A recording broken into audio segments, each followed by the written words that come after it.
शाम के 7 बज रहे। नमस्कार, न्यूज 24 पर सबसे बड़ा सवाल में आपका स्वागत है। आपके साथ मैं हूं मानक गुप्ता। गुजरात सरकार ने आर्थिक तौर पर कमजोर यानी गरीबों को सरकारी नौकरियों और सरकारी कॉलेजों में 10% आरक्षण देने का ऐलान किया है। आपको पता ही होगा, गुजरात के पटेल समुदाय ने आरक्षण की मांग के साथ पिछले 10 महीने से वहां बीजेपी का सिंहासन हिला रखा था, जिसका फायदा वहां विरोधी कांग्रेस को मिलता भी दिख रहा था। हालांकि पटेल समुदाय खुद को ओबीसी में शामिल किए जाने की मांग कर रहा था, लेकिन ओबीसी कोटे को छुए बिना गुजरात सरकार ने अब सामान्य वर्ग के लिए भी 10% का आरक्षण घोषित कर दिया है, जो उन परिवारों को मिलेगा जिनकी सालाना आय 6 लाख से कम है। यानी जो परिवार महीने के 50,000 तक कमाते हैं, उन्हें इस आरक्षण का फायदा होगा। आरक्षण जातिगत हो या आर्थिक आधार पर, यह पहले से बीजेपी और संघ के लिए एक बहुत ही नाजुक संवेदनशील मुद्दा रहा है। इसीलिए गुजरात सरकार की इस घोषणा के कई मायने निकाले जा रहे हैं। आज का सबसे बड़ा सवाल, पटेलों को आरक्षण देकर गुजरात का किला बचा लेगी बीजेपी? और गुजरात में आरक्षण के पीछे क्या संघ का एजेंडा है? इसी पर बहस होगी। लेकिन पहले आज का सबसे बड़ा सवाल, पटेलों को आरक्षण देकर गुजरात का किला क्या बचा लेगी बीजेपी? और गुजरात में आरक्षण के पीछे क्या संघ का एजेंडा है? इसी पर बहस करने के लिए बीजेपी से मेरे साथ यहां गोपाल कृष्ण अग्रवाल है, जो कि खुद एक चार्टर्ड अकाउंटेंट है, आंकड़ों को बहुत अच्छी तरह समझते हैं, आंकड़ों के खेल को। अभी आ रहा हूं सर, एक सेकंड में। आलोक शर्मा जी हैं कांग्रेस से, मेरे साथ आरएसएस के विचारक अवनिजेश अवस्थी हैं, जितेंद्र जैन हैं, जो कि रिजर्वेशन के विरोधी हैं, जातिगत आरक्षण के विरोधी हैं। और आप ये मानते हैं कि आर्थिक आधार पर अगर होना चाहिए आरक्षण, तो आर्थिक आधार पर होना चाहिए, गरीबों को मिलना चाहिए। और भी कई आधार हो सकते हैं। और मेरे साथ नीलेश पटेल जुड़ रहे हैं, जो कि पाटीदार आरक्षण आंदोलन समिति के सदस्य हैं। स्वागत है नीलेश जी आपका भी। पहला सवाल लेकिन आपसे है गोपाल जी। कुछ लोग ये कह रहे हैं कि ये मास्टर स्ट्रोक है, आपने कांग्रेस को भी बैकफुट पे कर दिया, क्योंकि कांग्रेस ये मुद्दा बड़ी जोर शोर से उठा रही थी। आपका सिंहासन हिला हुआ था 10 महीने से गुजरात में। दूसरा, आपने पटेलों को भी शांत कर दिया, क्योंकि वो आरक्षण मांग रहे थे। और तीसरा, आपने ओबीसी कोटे को भी नहीं छुआ, जिससे वो भी नाराज नहीं होंगे। लेकिन इस मास्टर स्ट्रोक के पीछे सच ये है, आपने ये जो आरक्षण दिया है गैर कानूनी है, सुप्रीम कोर्ट में जाके फंस जाएगा, वहां से रिजेक्ट हो जाएगा। इसीलिए सच्चाई ये है कि सिर्फ पॉलिटिकल स्टंट है गोपाल जी, सिर्फ पॉलिटिकल स्टंट है, कोई मतलब नहीं है। हम इस बात से वाकिफ नहीं रखते, क्योंकि पहली बात है कि जो सुप्रीम कोर्ट में जो रेस्ट्रिक्शन है, या कॉन्स्टिट्यूशन में भी कई लोग कहते हैं, वो रेस्ट्रिक्शन है कि क्लास बेस्ड आरक्षण 50% से नहीं होना चाहिए, और जब कास्ट बेस्ड आरक्षण नहीं होना चाहिए। यह जो है आर्थिक आधार पे जो आरक्षण की बात की है, राजस्थान में की है या गुजरात में की है, वह अक्रॉस द क्लास है। वो राजस्थान वाला हाईकोर्ट से रिजेक्ट हो चुका है। कास्ट का नहीं। देखिए, अल्टीमेटली अगर ये जो आरक्षण वाला मुद्दा है, इसमें कॉम्प्लिकेशन तो है ही, प्रॉब्लम तो है ही। इसको अगर इतना एजिटेशन हो रहा है, तो आप क्या कहें कि युवाओं को एजिटेशन करने दिया जाए? जाट का आंदोलन हो रहा है हरियाणा में, गुर्जर आंदोलन हो रहा है राजस्थान में, पाटीदार आंदोलन हो रहा है। आपने मतलब फायर फाइटिंग के लिए एक बार कह रहे हैं, जैसे आपके विरोधी कह रहे हैं लॉलीपॉप थमा दिया आपने, बिल्कुल नहीं, लॉलीपॉप थमा दिया आपने। लॉलीपॉप नहीं है, एक सॉल्यूशन की तरफ बढ़ने के लिए एक रास्ता है, जिसके के लिए हमें लगता है कि सुप्रीम कोर्ट भी मानेगा अल्टीमेटली। नहीं, अच्छा एक सेकंड, क्योंकि जितेंद्र जी ने काफी इस पे रिसर्च किया, मैं चाह रहा हूँ थोड़ी सी क्लैरिटी हो जाए। मैं तो कह रहा हूँ ये कास्ट बेस्ड नहीं है, इसलिए हमारे हिसाब से सुप्रीम कोर्ट में इसको सपोर्ट मिलेगा। ऐसा जितेंद्र जी, मैं आपसे ये पूछ रहा हूँ, क्योंकि आपने काफी रिसर्च और काफी काम किया है इस पे। सुप्रीम कोर्ट ने 50% का कैप लगाया हुआ है कि आप 50% से ऊपर रिजर्वेशन नहीं दे सकते। कास्ट बेस्ड 49.5% गुजरात में पहले से मिला हुआ है, बता दूं 10% और होता है। ये कहीं नहीं लिखा है कि caste based, handicap quota, Kashmir quota को छोड़ के 50% ओवरऑल सीटिंग रिजर्वेशन के ऊपर है। पहली बात, आर्थिक आधार पर जो आरक्षण है, मैं इसका समर्थक हूं, मगर वो आर्थिक आधार पर जो आरक्षण है, वो 50% के अंदर ओबीसी कैटेगरी में दिया जाना चाहिए। क्योंकि एक बात मैं सबको बताना चाहूंगा, ओबीसी नाम की कोई चीज कॉन्स्टिट्यूशन में है नहीं। एससीबीसी है, socially and educationally backward classes. और सुप्रीम कोर्ट में इंदिरा साहनी केस के अंदर 12 जज की जो कॉन्स्टिट्यूशन बेंच, आज तक आरक्षण में सबसे बड़ी बेंच बैठी है, उसने साफ साफ ये कहा है कि जो आर्थिक पिछड़ापन है, वो सामाजिक पिछड़ेपन का एक रूप है। तो अगर कोई व्यक्ति अगर सामाजिक रूप से पिछड़ा है, तो अगर वो आर्थिक रूप से पिछड़ा तभी होगा। तो अगर आपको आर्थिक रूप से आरक्षण पॉलिटिकल स्टंट हुआ नहीं, तो ओबीसी हमें देना चाहिए उनको। अब मैं एक बात पूछूंगा, इससे पटेलों को आरक्षण कहां मिला? जो आप कह रहे हैं? नहीं, उसमें तो क्लियरली लिखा है सबके लिए है वो, हर जाति, हर धर्म, हर समुदाय के लिए, जो गरीब जो कास्ट कवर्ड नहीं है ऑलरेडी रिजर्वेशन में, SC ST OBC में, उनके अलावा जो लोग बचते हैं उनको। अगर SC ST में भी कोई लोग बच गए, वो भी ओपन कैटेगरी के एलिजिबल है। General category SC ST are on merit, they are eligible for open category. ये सबसे बिल्कुल है, आप संविधान में पढ़ लीजिए। आप कोई भी दिल्ली के अंदर इकोनॉमिकली वीकर सेक्शन स्कूलों में आरक्षण दिया जा रहा है, उसके अंदर SC ST को है। नहीं तो अच्छा, एक सेकंड रुकिए। इसका मतलब ये, गोपाल जी, इसका मतलब ये हुआ, देखिए सुप्रीम कोर्ट में 50% का कैप है। इसका मतलब आपका ये अनाउंसमेंट हाई कोर्ट और सुप्रीम कोर्ट में जाके फंसने वाला है। इसीलिए हम कह रहे हैं पॉलिटिकल स्टंट है, सिर्फ एक लॉलीपॉप है। नीलेश जी, आपको भी यही लग रहा है कि पॉलिटिकल स्टंट है? क्योंकि आपकी हार्दिक पटेल अभी भी जेल में है, आपके नेता, बाकी सारे बाहर आ गए, लेकिन आपको भी लग रहा है 10% का सिर्फ लॉलीपॉप दिखाया है? सबसे पहले फंसने वाला है। सबसे पहले तो मैं आपकी चैनल का बहुत शुक्रिया अदा करता हूं। 9 महीने से गुजरात में मूवमेंट चल रही है, कोई इंटरनेशनल चैनल हमारा कोई मायना नहीं रखती है और हमें एक्सेप्टमेंट नहीं करती है। आज जो स्टेट अथॉरिटी ने एक 10% का पैकेज दिया है, मेरे सामने सब गुनी लोग बैठे हैं, मैं उन लोगों को पूछना चाहता हूं कि 49% रिजर्वेशन एंड 51% नॉन रिजर्वेशन है, ठीक है? तो इनमें से हम पाटीदार समाज 9-10 महीने से मूवमेंट चला रहे हैं, तो इनमें से हमारा 12% पॉपुलेशन के दौर पे हम आते हैं पाटीदार, 12%। तो 10% में से हमें 12% में इंटू करें तो हम 1.2 में आते हैं,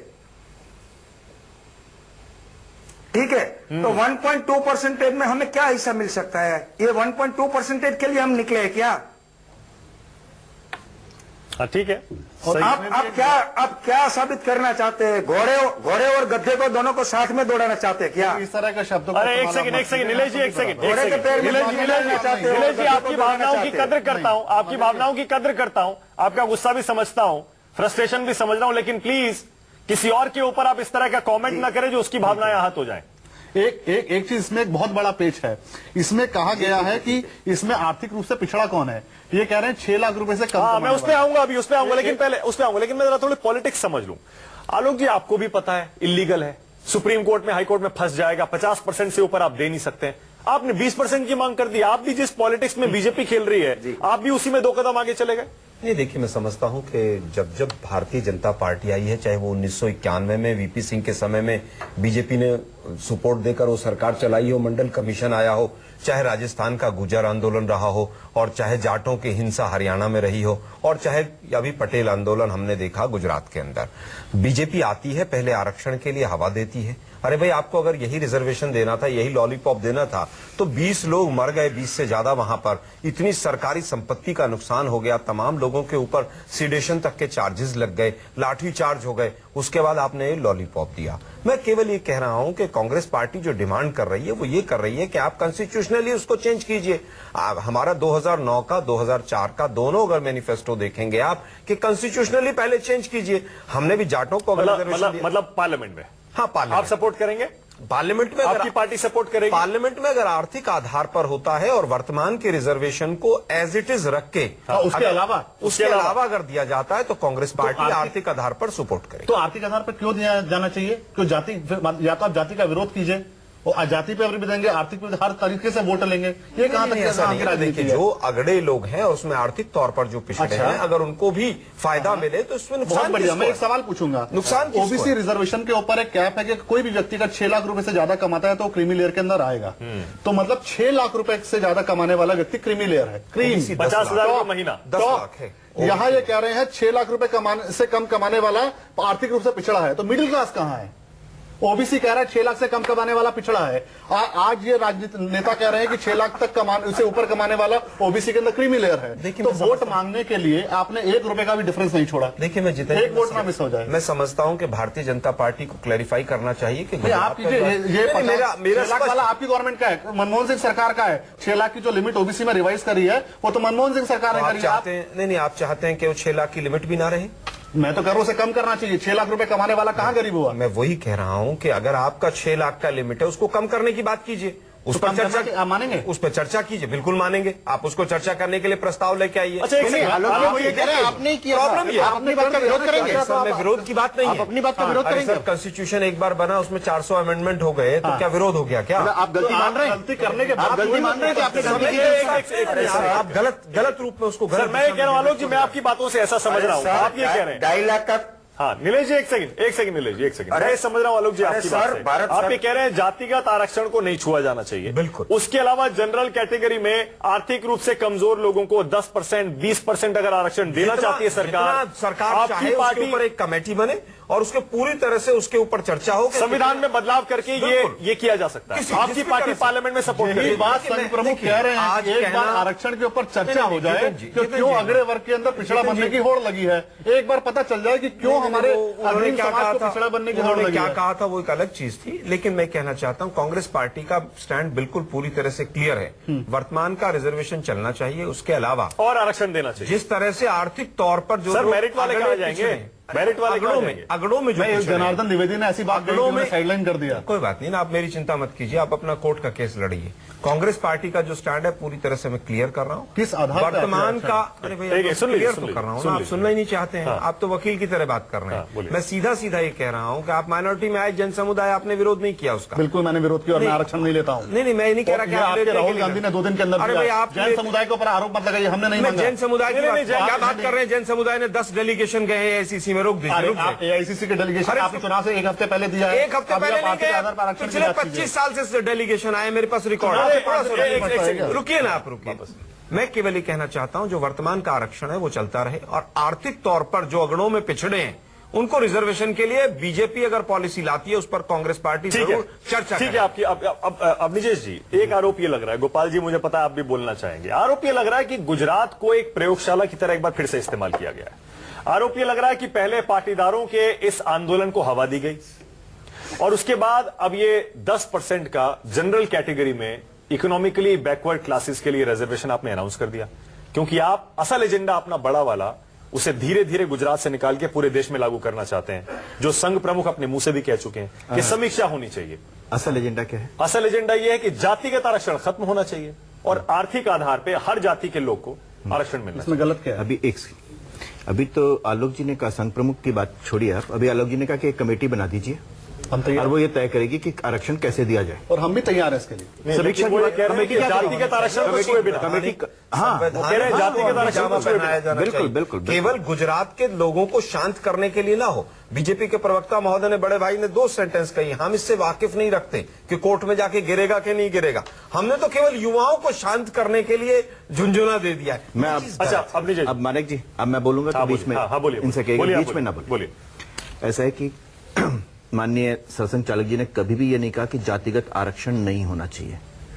उन्होंने कहा था कि इस बात की समीक्षा होनी चाहिए कि जाति के आधार पर जो आरक्षण संविधान में मिला हुआ है वो वास्तव में जिन लोगों को मिलना चाहिए था उसमें से कितने लोगों को मिला।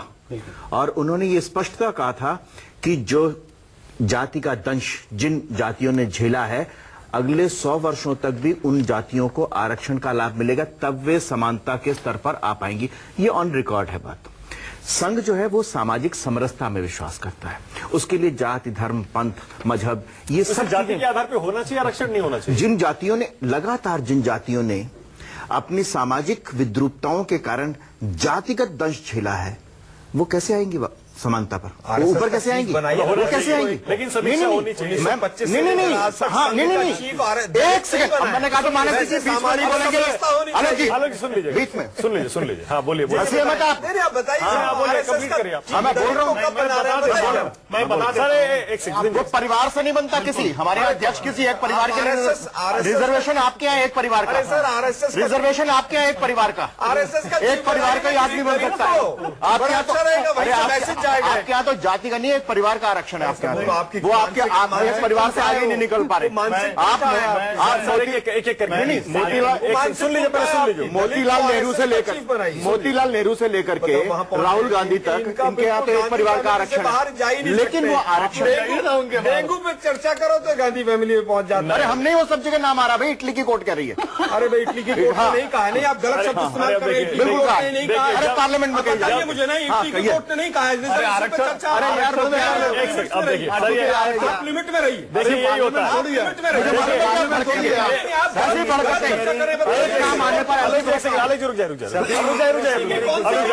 अब मैं सोच रहा हूँ ब्रेक, क्या बोला, देखिए ब्रेक ले लेता, ब्रेक का टाइम भी हो गया सर, ब्रेक। अरे एक सेकंड, अरे एक सेकंड,